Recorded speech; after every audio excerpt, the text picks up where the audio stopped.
Kes kehilangan Huang Na, seorang gadis kecil berusia 8 tahun, menjadi kes paling sensasi di Singapura pada 14 Oktober 2004. Seluruh Singapura berada dalam keadaan huru-hara apabila mayat Huang Na dijumpai reput dalam sebuah kotak kadbod selepas 21 hari menghilang. Apakah yang sebenarnya terjadi pada gadis yang berusia 8 tahun itu? Mengapakah mangsa dibunuh? Semuanya dalam kisah benar.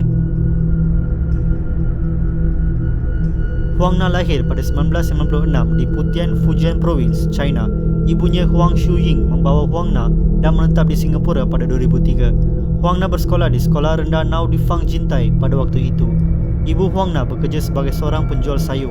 Oleh itu, mereka tinggal di sebuah rumah sewa kecil yang bertempat di bahagian atas sebuah kedai sayur di Pasir Panjang, Singapura. Jarak di antara rumah dan sekolah Huang Na hanya 14 minit perjalanan melalui bas. Pada 9 Oktober 2004, ibu Huang Na terpaksa pergi ke China untuk menyelesaikan urusannya yang belum selesai di negara tersebut. Manakala Huang Na tinggal bersendirian di rumahnya. Ibunya berjanji akan pulang dalam tempoh 2 hingga 3 hari dan telah menyediakan semua keperluan asas buat Huang Na. Malah, Huang Na juga merupakan seorang gadis yang rajin dan berdikari yang mampu menjaga dirinya. Pada 10 Oktober 2004, Huang Na menelefon ibunya seperti biasa. Hanya pada kali ini, mangsa meminta ibunya untuk membelikannya kamus dan sepasang selipar ketika pulang. Panggilan selama 6 minit dengan ibunya itu merupakan panggilan terakhir yang dibuat oleh mangsa. Selepas itu, tiada sebarang panggilan dan berita dari Huang Na yang menyebabkan ibunya risau dan pulang dengan segera. Ibunya hanya mampu berharap yang telefon rumahnya rosak dan anaknya selamat.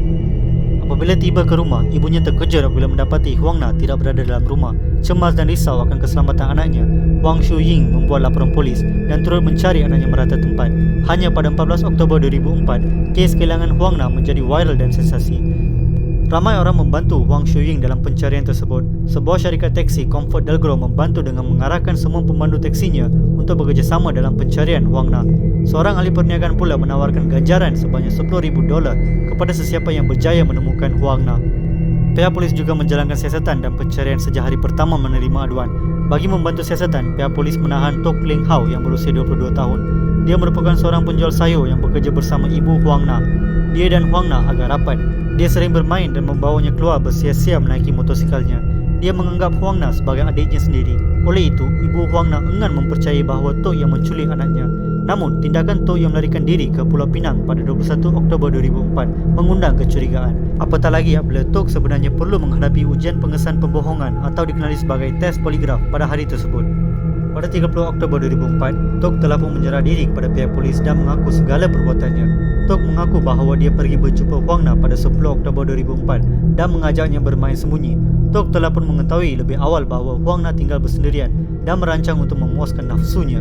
Pada awalnya, Tok memberitahu bahawa dia akan mengikat kedua-dua tangan dan kaki Huang Na ke belakang dengan longgar dan Huang Na perlu melepaskan dirinya sekiranya hendak bermain. Gadis kecil yang tidak bersalah itu hanya mengangguk kegembiraan kerana ingin bermain dan tidak mengetahui niat jahat Tok.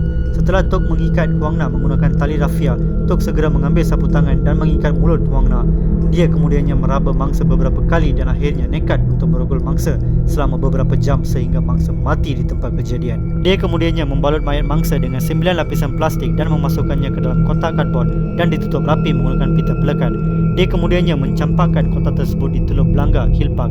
Pada 31 Oktober 2004, pihak polis berjaya menemukan kotak tersebut menggunakan keterangan yang diberi oleh Tok. Tok telah pun dijatuhkan hukuman gantung sampai mati pada 3 November 2006 atas perbuatan keji yang dilakukannya. Walaupun saudara mara Tok membuat rayuan untuk diikat jamin dan juga menulis surat kepada Presiden Singapura pada masa itu iaitu S.R. Nathan, sesiapa pun tidak memberi sebarang belas kasihan pada Tok. Keadilan buat Huang Na akhirnya dicapai.